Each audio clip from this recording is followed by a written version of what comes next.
So this discussion, which is pretty improvised, as most dialogues tend to be, I guess, because one doesn't know what the other person is going to say, is about books and exhibitions.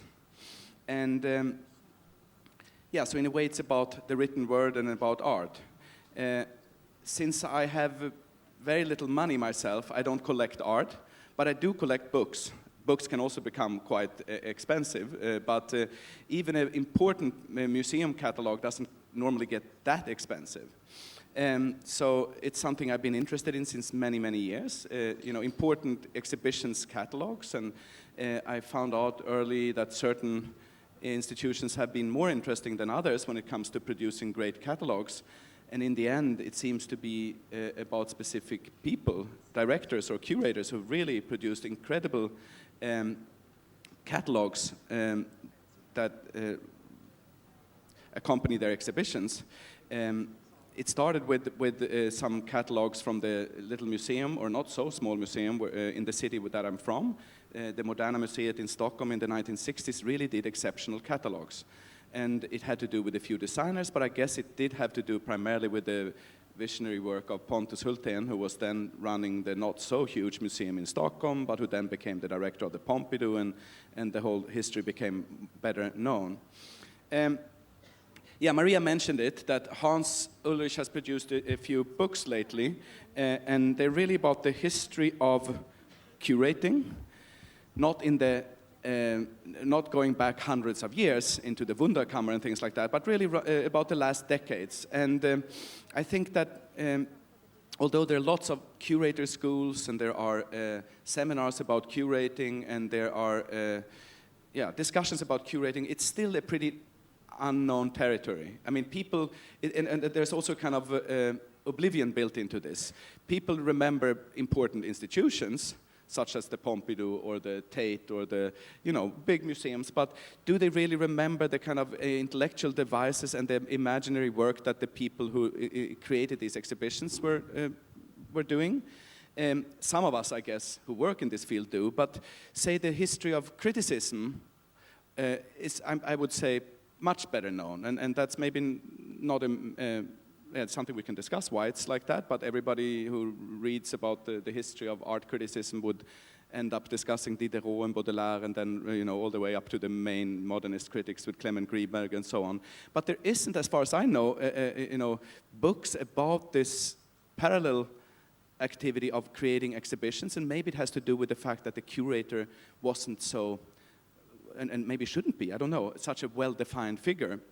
At least a good place to start. And this whole talk is not an advertisement campaign for Hans's books or mine, but I have to say that this book is an exceptional thing. With Hans Ulrich, as you all know, I think, is a very active interviewer. He meets people that he's interested in, and now there's a little book called A Brief History of Curating, which collects discussions with some of the key people in this field, from the 50s and 60s up to pretty much now. But it's not our colleagues, it's not people who are in this room or could be in this room. Most of the people are pretty old or dead. And some of the key interviews I had seen in previous versions, because some of them were published in rather visible magazines such as Art Forum. But I do remember the interviews with Harald Seemann and Pontus Hultén and Walter Hopps, and kind of the pioneering figures who pretty much defined the field in which we're all working now, I think. There's that book, which is a kind of rather classical book, and maybe not so experimental when it comes to the form. It's just a book of interesting interviews. And then there's Hans Ulrich's own book, which is very dense and full of tricks, and a kind of rather advanced design object called Don't Stop.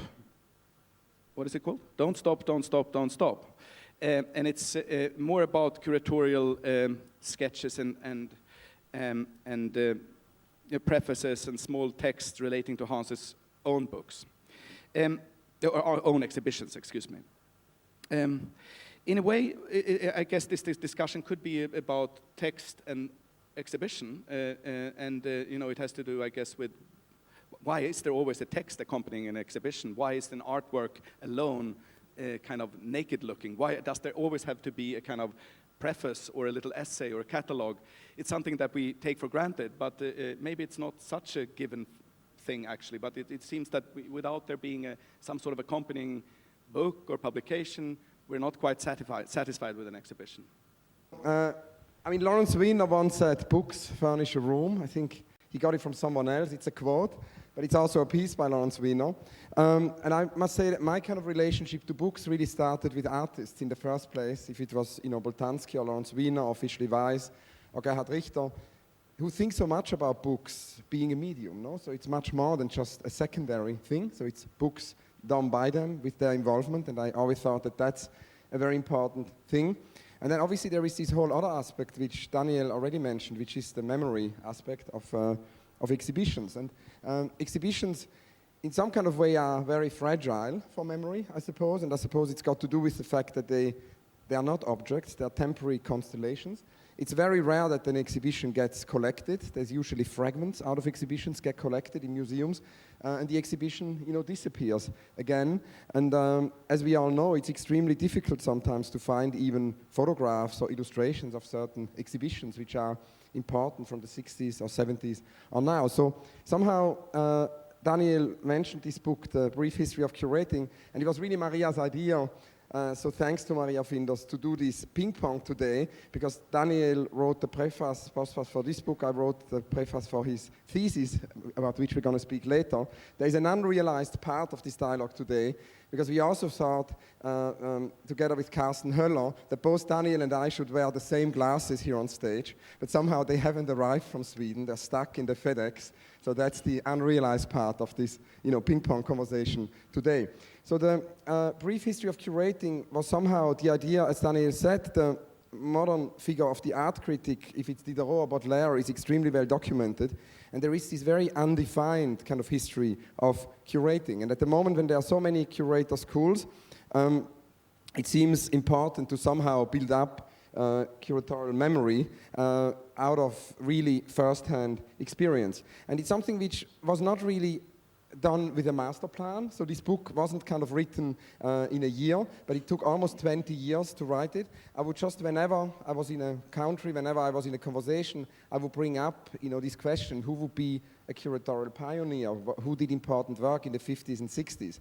And so little by little we came up really with these conversations, starting with Anne Darnancourt, Werner Hoffmann, Jean Lehring, Franz Mayer, Cesc Siegeler, Walter Zanini, Kladders, Lucy Lippert, Walter Hobbs, Pontus Hulten, and Harald Steemann, which are gathered in the book and which somehow are a patchwork really. It's not you know, one linear history, but there are certain recurrent elements. And I mean, what obviously is interesting is that this great generation, and I would say, I mean, it's also kind of biographical in the sense of that it's somehow our grandfather generation, it's the generation of our grandparents, that this great generation had obviously been in direct contact with the early 20th century pioneers. So through the book, we have a sort of a first-hand account, or first testimony account of the pioneers, like Alexander Dorner, director of the Hanover Museum in the 20s, 30s, Jean Lehring, the visionary anarchist and graphic designer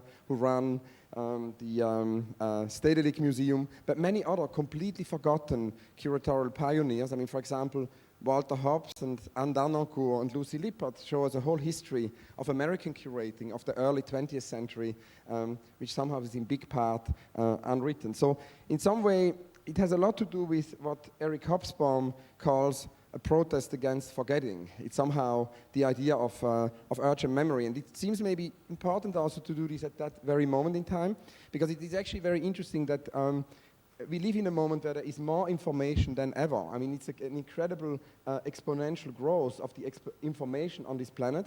But strangely enough, this incredible information quantity does not also mean that it produces more memory. On the contrary, one sometimes could have the impression, particularly in relation to exhibition history, that actually amnesia could almost be at the core of the digital age. And that's really why I think the Eric Hobsbawmian movement of the protest against forgetting is somehow urgent.